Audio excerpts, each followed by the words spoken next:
जय मसीह की। ये देखिए सोफ़ी बदमाश कर रहा है।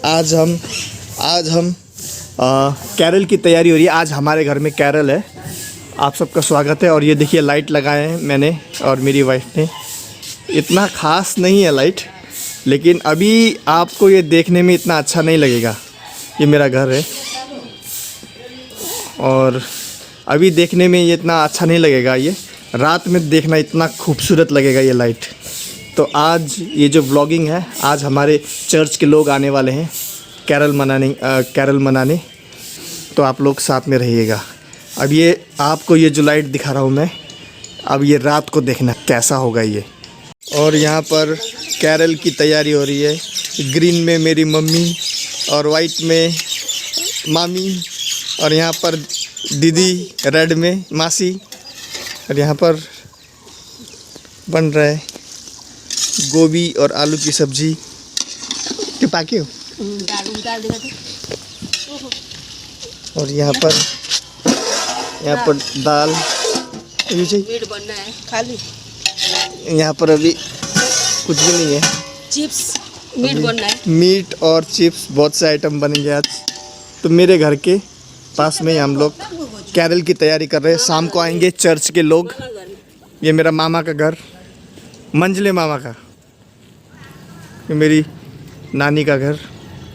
और ये बड़े छोटे मामा का घर, ये नानी का घर, ये मंझले मामा का घर और ये बड़े मामा का घर। और ये है ग्राउंड।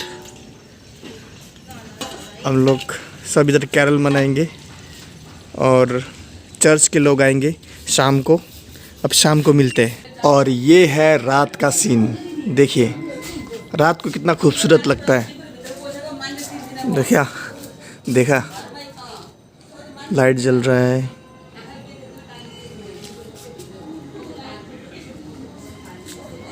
ये छोटा सा क्रिसमस ट्री।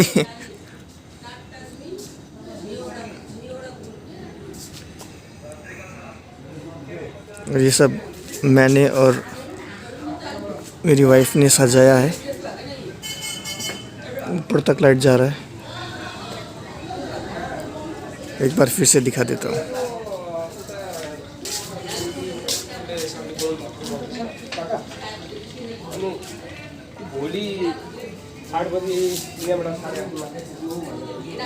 दूर किसी ने एक स्टार लगाया है, हमने यहाँ अपना स्टार लगाया।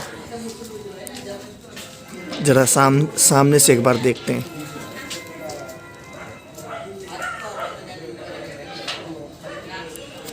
अभी रात हो गई है।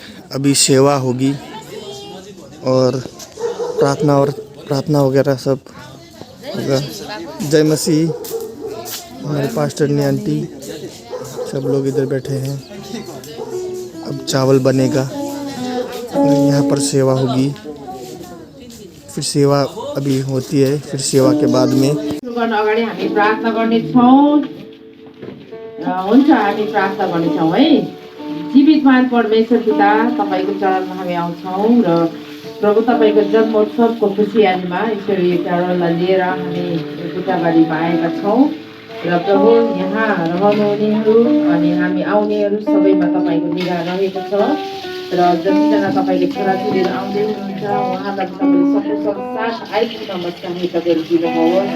र प्रभु यो कार्यक्रममा सुरुदेखि अन्तसम्म हामी तपाईँ परमेश्वरको हातमा समर्पण गर्छौँ। तपाईँ प्रभुले आशीर्वाद दिनुहोस्। धन्यवाद छ येशूको नाममा, आमेन। अब हामी एउटा बाइबल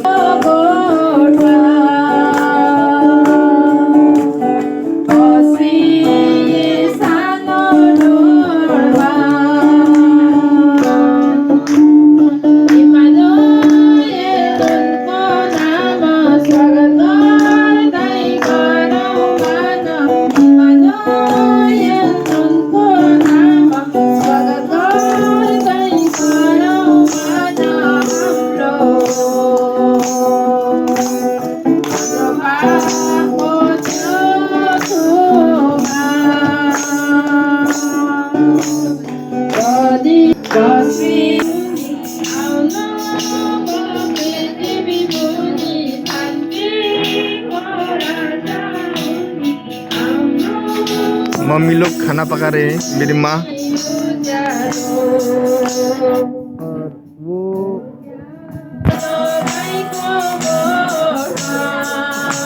जो वो मेरे पापा जो, और यहाँ पर ये मेरी माँ। और अभी चावल बनेगा, चावल बन रहा है।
एक बात जरूर है, जिस दिन से मैंने उद्धारकर्ता और मुक्तिदाता को पाया हूँ, जहां भी जाता हूँ और उनके साथ, उनके वचनों के साथ मैं आनंदित रहता हूँ।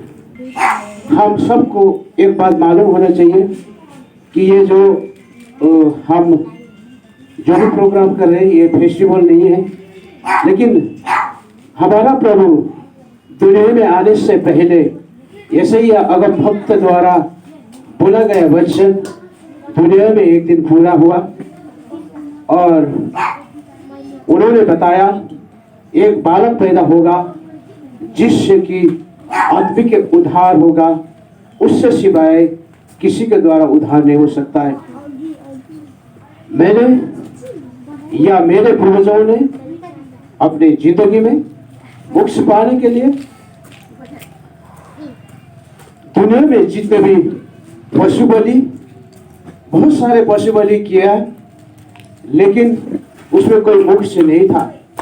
इसीलिए आज जब हम पवित्र बाइबल धर्मशास्त्र को पढ़ते हैं तो यशायाह नबी द्वारा उससे पहले अगमवाणी हुआ था। हमारे दादे परदादों ने ये दिन नहीं देखा, उन्होंने ये चीजें काफी जानने की कोशिश किया, लेकिन उन्होंने नहीं देखा, वो चले गए। लेकिन हमें नहीं मालूम प्रभु उनके साथ न्याय करेगा उस दिन। लेकिन आज हम लोग जितने लोग हैं, जिसका कान है वो सुन ले, जिसके विवेक है वो समझ ले, क्योंकि आज के समय, आज के घड़ी हमारे लिए सुनहरा मौका है। क्योंकि प्रभु यीशु ने कहा, मार्ग और सत्य जीवन मैं हूं, मेरे सिवाय कोई स्वर्ग में नहीं ले जा सकता है। उसी का जन्मोत्सव के ऊपर हम प्रभु यीशु ख्रिस्त का प्रेम प्रचार करने आए हैं। हम सब, उन्होंने मुझे नहीं, एक क्रिश्चियन को उसने प्रेम नहीं किया, एक उसने बुद्धिस्ट को प्रेम नहीं किया, उसने एक हिंदू को प्रेम नहीं किया, उसने एक मुस्लिम को प्रेम नहीं किया, उसने सारा जाति को प्रेम किया। यदि किसी को मेरी आवाज आपके कान तक पहुंच रहा हो तो आप भी सुन लो, आप भी पढ़ लो, इसमें कोई बुराई नहीं है। इसमें आपकी पवित्र बाइबल धर्मशास्त्र के बीच में तमाम ज्ञान की बातें लिखी हुई है और इसके लिए किसी के लिए कोई आदेश या किसी के लिए कोई जबरदस्ती नहीं है। लेकिन अगर आप इसके बारे में जानना चाहोगे तो आप पढ़ सकते हो और इससे आप ज्ञान ले सकते हो। यह नहीं कि आप क्रिश्चियन बनो ना, क्रिश्चियन बनने के लिए नहीं, लेकिन आपको ज्ञान के लिए, आपके विवेक के लिए भी बहुत जरूरी है। तो अगर आप मेरी आवाज को आपके घर द्वार के अंदर, आपके खिड़की से मेरी आवाज अगर पहुंच रहा है तो आप जरूर एक बार पढ़ लें, इसमें कोई बुराई नहीं है, इसमें ज्ञान की बातें लिखा है। और ये एक मनुष्य के लिए आईना है, मनुष्य इसके अंदर अपने आप को देखता है और मनुष्य इसके अंदर जब अपने आप को देखता है तो अपने आप को फिर महसूस करता है। मैं आगे जाऊं, आगे जाने से पहले मैं छोटी सी बात रखूं। अपनी जिंदगी में मैंने पहले बताया, हो सकता है शायद आज आप लोगों के बीच में यदि मैं जीवित परमेश्वर को ना पाता तो शायद आज आपके बीच में ये बोलने का मौका शायद ना मिलता। मैं प्रभु को पाया मैं 16-17 साल के उम्र में। मैं एक हमारी खानदान, हमारी परिवार इस खानदान से आते हैं। 3 पत्थरों को इकट्ठा करके उसके ऊपर बलि चढ़ाने वाले मेरे बाप दादे सारे थे। लेकिन ये सारी चीजों को मैं जानने का कोशिश करता था और जब मैं ये सारी चीजें कर रहा था तो मैंने अपनी जिंदगी में सच्चा ईश्वर कहाँ पे है मैंने हर जगह पर देखा हुआ है। मैं बुद्धिस्ट बना, मैं जंगलों में जाके मैं बुद्धिस्ट बनने की कोशिश किया और मैं एक शिव भक्त बनने की कोशिश किया और मैं एक गुरु नानक बनने की कोशिश किया और मैं एक कुरान पढ़ने की कोशिश किया। लेकिन हर जगह पर हर चीज के ऊपर कोई भी अर्थ मुझे नहीं मिला। इसका मतलब ये नहीं है कि मैं आप लोगों को ये बातें बता रहा हूं कि आप जिंदगी में हम आए हैं, दुनिया में आए हैं। हर आदमी कोई ना कोई एक मकसद लेकर उस मकसद से जीता है। लेकिन यदि आप अपने आज और भविष्य और काल के बारे में अगर जानना चाहोगे तो बाइबल के बारे में स्पष्ट लिखा हुआ है। इसीलिए मैं जब जंगल के बीच में, सेना के बीच में मैंने 26 साल जब टर्न आउट किया तो उस जंगल के बीच में मैंने प्रभु परमेश्वर का बहुत सारे सामर्थ्य देखा। चाहे मेरे ड्यूटी में हो, चाहे मेरे वार के ऑपरेशन वार के हालत में हो, प्रभु मैंने उस जगह पर परमेश्वर के सामर्थ्य देगा। हमें मालूम है, हमें पक्का महसूस होता है, हर चीज पर शक्ति होता है, सामर्थ्य होता है। दुनिया में जो हम मानते हैं, हम 33 कोटि देवी देवताओं को मानते हैं, उसमें भी शक्ति है, उसमें भी शक्ति है, ऐसा नहीं कि शक्ति नहीं है। लेकिन उसमें हमारा देवी देवताओं में उसका शक्ति और परम पिता परमेश्वर का शक्ति में इतना ही अंतर है। हमारा देवी देवताओं के बीच में अनंत स्वर्ग ले जाने के लिए कोई मार्ग नहीं दर्शाया, लेकिन परम पिता परमेश्वर ने अनंत स्वर्ग ले जाने के लिए हमें एक कन्या से बालक पैदा करके हमें स्वर्ग ले जाने के लिए हमें उन्होंने एक रास्ता बना दिया। और वो जब दुनिया में पैदा हुआ और पैदा होने के बाद यदि मैं दीदी से रिक्वेस्ट करूंगा कि ये सही 7 का 14 पद पढ़ के हम आगे बढ़ेंगे। प्रभु हम सबके साथ रहें, प्रभु हम सबके साथ बातें करें, प्रभु आप लोगों के बीच में बातें करें। समर्थी का परमेश्वर, जीवित परमेश्वर आज शायद दुनिया के बीच में आदमी को अगर किसी को बोला ये ओरिजिनल चीज है तो उसको लोग फेंक देते हैं। मैंने उत्पन्न किया और उस बात को मैंने अपने विवेक में लाया और अपने विवेक में लाकर उसको मैंने प्रयोग किया। इसलिए इन सारी चीजों से उन्होंने जब कालवारी नहर के क्रूस के ऊपर जब बलि हुआ और क्रूस के ऊपर जब उन्होंने और लटकाया और जब क्रूस के ऊपर जब लटका उस जगह से जब लहू बहा, उस लहू का मतलब यह है कि मैंने पाप किया, मैंने अपने पांव से पाप किया लेकिन उनकी पांव से लहू बहा, और मैंने अपने हाथ से जाकर पाप किया और लेकिन उनके हाथ से लहू बहा। मैंने अपने हृदय से और मैंने गलत बातें मैंने उत्पन्न किया, पैदा किया, लेकिन उसके खातिर उन्होंने इस जगह से उन्होंने अपने लहू बगाया। मैंने अपने दिमाग से अपने विवेक में लेकर मैंने पाप किया लेकिन उन्होंने गाना का मुकुट डाल के उन्होंने अपने लहू को बगाया। इसलिए मेरे लिए नहीं है लेकिन हम सब के लिए क्रूस में उद्धार और मुक्ति है। मेरे लिए मुक्ति है, आपके लिए भी मुक्ति है।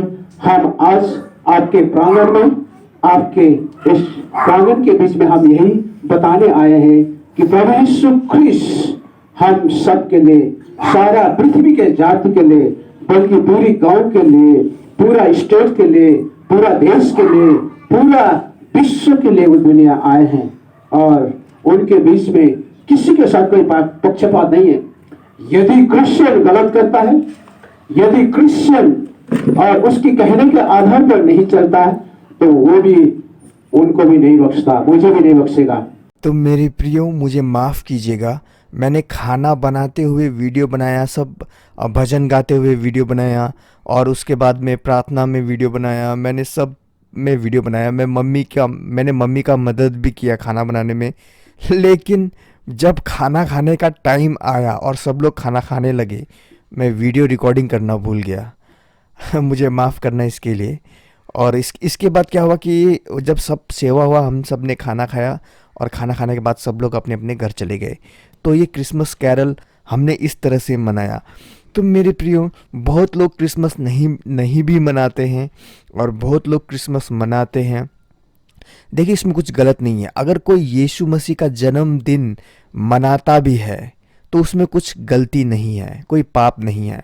और अगर कोई यीशु मसीह का जन्मदिन नहीं भी मनाता तो उसमें भी कोई पाप नहीं है। यदि कोई मनाता है जन्मदिन यीशु का तो भी पाप नहीं, और यदि कोई नहीं मनाता तो भी कोई पाप नहीं। मेरे प्रियो, यदि आप अभी तक इस चैनल से जुड़े हुए हैं तो सच में आप यीशु से बहुत प्रेम करते हैं।